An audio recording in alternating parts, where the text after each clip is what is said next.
दोस्तों, Indian railway finance corporation limited यानी IRFC की बात करें तो यहाँ पे अप्रैल महीने के लेटेस्ट म्यूचुअल फंड के आंकड़े हमारे सामने आ चुके। क्या म्यूचुअल फंड ने इन्वेस्टमेंट किया या फिर यहाँ पे होल्डिंग को बेचा है, समझेंगे इस वीडियो के माध्यम से। वैसे फ्राइडे को स्टॉक के अंदर गिरावट थी क्योंकि बाजार में भी तूफानी गिरावट का माहौल था। आईआरएफसी आप देखो कि रेलवे इंफ्रा कंपनियों को फंड प्रोवाइड करती है और अब रेलवे आप देख सकते हो कि रेलवे के अलावा रिन्यूएबल सेक्टर में भी एंट्री कर चुकी है। ऐसे में क्या आईआरएफसी आने वाले समय कमाल करेगा। दूसरी तरफ अगर हम रेल विकास निगम लिमिटेड की बात करें तो बहुत ही शानदार इसका बिजनेस है, लेकिन शेयर की प्राइस काफ़ी नीचे है। अब आप देख सकते हो कि इस लेवल पे आरबीएनएल की क्या संभावना बन रही है आगे को लेकर, उसको समझेंगे। साथ में आईआरसीटीसी की बात कर ले तो यहाँ पे मोनोपोली बिजनेस है, काफ़ी अच्छा इसका बिजनेस है, लगातार तेज़ी से कारोबार बढ़ रहा है। यहाँ पे कुछ लेटेस्ट अपडेट है जिसको समझेंगे इस वीडियो के माध्यम से। साथ में यहाँ पे हम विराट लीजिंग को डिस्कस करेंगे जो स्टॉक को स्प्लिट करने जा रहा है। लेकिन फ्रेंड्स, उससे पहले अगर आप पहली बार हमारे चैनल पे आए तो चैनल को सब्सक्राइब कर दीजिए, एक बेल आइकॉन दबा दीजिए ताकि जब भी नया वीडियो बने पहला नोटिफिकेशन आपको मिले। वीडियो पसंद आए तो लाइक से जरूर कीजिए।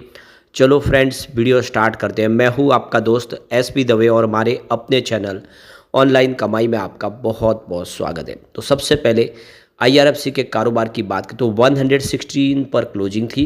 फ्राइडे को 1.72% की गिरावट हुई क्योंकि बाजार में भी लगभग 850 पॉइंट के आसपास की बड़ी गिरावट हुई थी। अब यहाँ पे देख सकते हो कि अप्रैल महीने में म्यूचुअल फंड ने काफ़ी शानदार खरीदारी की है, तो स्टॉक काफ़ी नीचे आया है। इस गिरावट का पूरा फायदा उठाया गया है और आप देख सकते हो कि म्यूचुअल फंड के आंकड़े जो काफ़ी शानदार रहे। करीब 14 म्यूचुअल फंड ने अप्रैल महीने में जम के खरीदारी की आईआरएफसी में।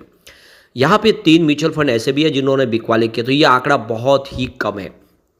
14 के सामने 3, इसका मतलब ये है कि इस लेवल पे म्यूचुअल फंड इस लेवल पे काफ़ी अच्छी खरीदारी कर रहे, लगातार निवेश को बढ़ा रहे और ये बहुत बड़ा शुभ संकेत है। तो यहाँ पे अप्रैल 2025 की बात करें तो करीब 50,024 स्टॉक है जो एक हाथ से दूसरे हाथ जाते हुए आपको दिखाई देंगे। यहाँ पे जो बड़ी अपडेट निकल के आ रही है, फिच रेटिंग ने देख सकते हो कि 3 जो सरकारी इंफ्रास्ट्रक्चर फाइनेंस कंपनियां हैं, REC limited, power finance corporation limited और Indian railway finance corporation limited, इसकी जो रेटिंग है उसको रीअफर्म किया और स्टेबल आउटलुक दिया है। यानी जो रेटिंग है वो बरकरार है और आउटलुक भी स्टेबल का है। और फिच रेटिंग का कहना है कि ये जो कंपनियां हैं इनका जो बिजनेस मॉडल अच्छा है। इस समय आप देखें कि जो इंफ्रा कंपनियां काफ़ी बेहतर करती हुई दिखाई दे सकती है। सरकार बहुत सारा निवेश कर रही है और ऐसे में इन कंपनियों का फ्यूचर काफ़ी ब्राइट है। तो यहाँ पे देखो कि फिच रेटिंग का कहना है कि आईआरएफसी देख सकते कि रेलवे सेक्टर की एक मजबूत कंपनी है और इसका बिजनेस मॉडल काफ़ी अच्छा है। सरकार ने इसको टैक्स के दायरे से बाहर रखा है और फिच रेटिंग का मानना है कि सरकार इस समय आईआरएफसी को पूरा सपोर्ट दे रही है और इससे आने वाले समय बिजनेस मॉडल इसका जो है और भी बेहतर और हेल्दी होता वो दिखाई देगा। ऐसे में ये जो है आईआरएफसी ये बेहतर कर सकता है। तो ये देख सकते हो कि काफ़ी अच्छी यहाँ पे रेटिंग मिली है और ऐसे में हम कह सकते हैं कि इसका बिजनेस काफ़ी अच्छा है। और दूसरी तरफ कंपनी का बिजनेस तो लगातार बढ़ ही रहा है। रेवेन्यू 2020 में जहाँ पे 13,421 करोड़ के आसपास था वो 2024 में 26,656 करोड़ तक पहुँच गया। यानी पिछले एक साल में पिछले 5 सालों में रेवेन्यू लगभग डबल हो चुका है कंपनी का। और इसी तरह से प्रॉफिट की बात करें तो 2020 में 3,192 करोड़ के आसपास प्रॉफिट था, जो 2024 में 6,412 करोड़ के आसपास पहुंच गया है। यानी प्रॉफिट भी लगभग डबल हो चुका है। कोविड काल के बाद बहुत ही बेहतर प्रदर्शन किया आईआरएफसी ने और ऐसे में हम कह सकते हैं कि आने वाले समय आईआरएफसी कमाल कर सकता है। अब चलते हैं रेल विकास निगम लिमिटेड की तरफ। 325 पर क्लोजिंग थी, 1.92% की गिरावट देखने को मिली, यानी 2% की गिरावट हुई क्योंकि बाजार में गिरावट का माहौल था। अब इसकी परफॉर्मेंस देखें तो 3 मंथ का जो हाई है इसका 399 का है, स्टॉक का 1 ईयर का हाई 647 का है और ये इसका लाइफ हाई है जो 647 के आसपास है।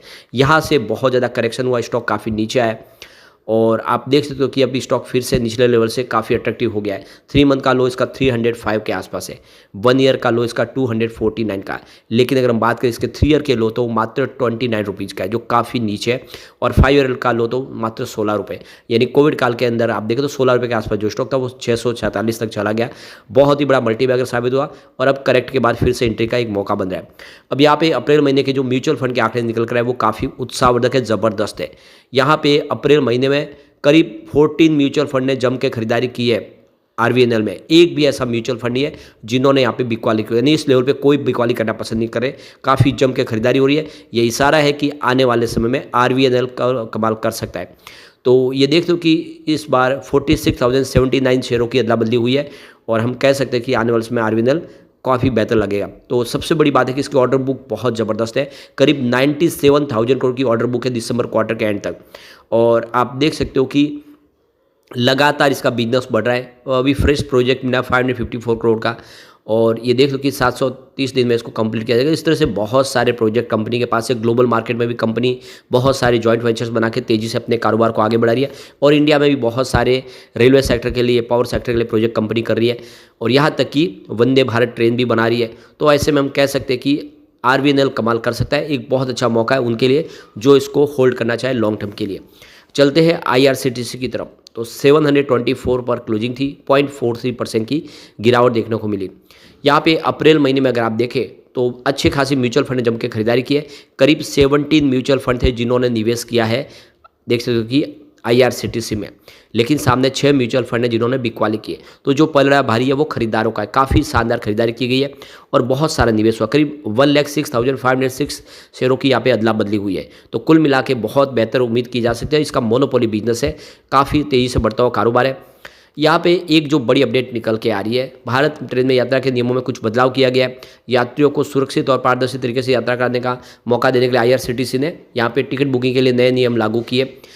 अब आप जब भी आईआरसीटीसी की वेबसाइट या ऐप से ट्रेन टिकट बुक करेंगे तो आपको अपने मोबाइल नंबर पर एक ओटीपी मिलेगा। इस ओटीपी को सही तरीके से वेरीफाई करने के बाद ही आप पेमेंट पेज तक पहुंच पाएंगे। यह नियम हर यात्री पर लागू होगा, चाहे उन्होंने पहले से ही आईआरसीटीसी पर रजिस्ट्रेशन किया हो या नहीं। इसका मुख्य उद्देश्य यह है कि टिकट केवल सही व्यक्ति द्वारा बुक किया जाए, जिससे बुकिंग प्रक्रिया में जो धोखाधड़ी है उसकी संभावना कम की जा सके। इसके अलावा आईआरसीटीसी ने एडवांस बुकिंग की सीमा घटाकर 90 दिन कर दी है, यानी अब कोई भी यात्री केवल 90 दिन पहले ही अपनी यात्रा के लिए टिकट बुक कर सकेगा। हालांकि ये नियम फेस्टिवल या स्पेशल ट्रेनों पर लागू नहीं होगा, जिनके लिए अलग से नियम हो सकते हैं। रेलवे ने रिफंड पॉलिसी में भी सुधार किया। अब यदि आप टिकट कैंसिल करते हो तो आपको रिफंड आपके खाते में सिर्फ 48 घंटे में मिल जाएगा। ये सुविधा ऑनलाइन और काउंटर से बुक किए गए दोनों टिकट के ऊपर उपलब्ध होगी, जिससे यात्रियों को रिफंड प्राप्त करने में देरी नहीं होगी। और इसके अलावा अगर आप यात्रा से 48 घंटे पहले टिकट कैंसिल करते हो तो आपको कोच के हिसाब से कैंसिलेशन चार्ज देना होगा। काफ़ी अच्छा फैसला है और आईआरसीटीसी में एक बहुत अच्छी उम्मीद दिखाई दे रही है इस समय। चलते हैं विराट लीजिंग लिमिटेड की तरफ। 90.20 पर क्लोजिंग थी, 5% का अपर सर्किट लगा और इसके पीछे वजह कंपनी का फैसला। कंपनी यहाँ पे देखते हो कि 10:5 के रेशियो में स्टॉक को स्प्लिट करने जा रही है और एक अच्छा मौका दिखाई दे रहा है विराट लीजिंग में। तो ये देख सकते हो कंपनी यहाँ पे एक आपको स्टॉक स्प्लिट करेगी, आने वाले समय संभावना पॉजिटिव बनेगी। अगर कंपनी के रिवेन्यू की बात करें, दिसंबर 2023 में 0.16 करोड़ के आसपास था, जो दिसंबर 24 में 0.21 करोड़ के आसपास पहुंचा, यानी पिछले एक साल में रिवेन्यू बढ़ा है। लेकिन छोटी सी कंपनी है, आप तो इसका रिवेन्यू देख के आपको समझ में आ रहा होगा, लेकिन लॉस में भी है। दिसंबर 2023 में 0.20 करोड़ का लॉस था, दिसंबर 24 में अगर आप देखें तो 0.07 करोड़ का लॉस था। वैसे सितंबर 0.48 करोड़ का बड़ा लॉस था, उसमें कमी आई है। जून में जरूर कंपनी को थोड़ा सा प्रॉफिट हुआ था, लेकिन एक समझ सकते हो कि छोटा पेनी स्टॉक। लेकिन फ्रेंड्स, कोई भी इन्वेस्टमेंट करने से पहले अपने फाइनेंशियल एडवाइजर से एडवाइस ले ले या अपना खुद का रिसर्च करें, क्योंकि मैंने वीडियो आपके एजुकेशनल पर्पज़ के लिए ही बनाया। वीडियो पसंद आए तो लाइक से जरूर कीजिए और चैनल को सब्सक्राइब कर दीजिए। Thank you friends.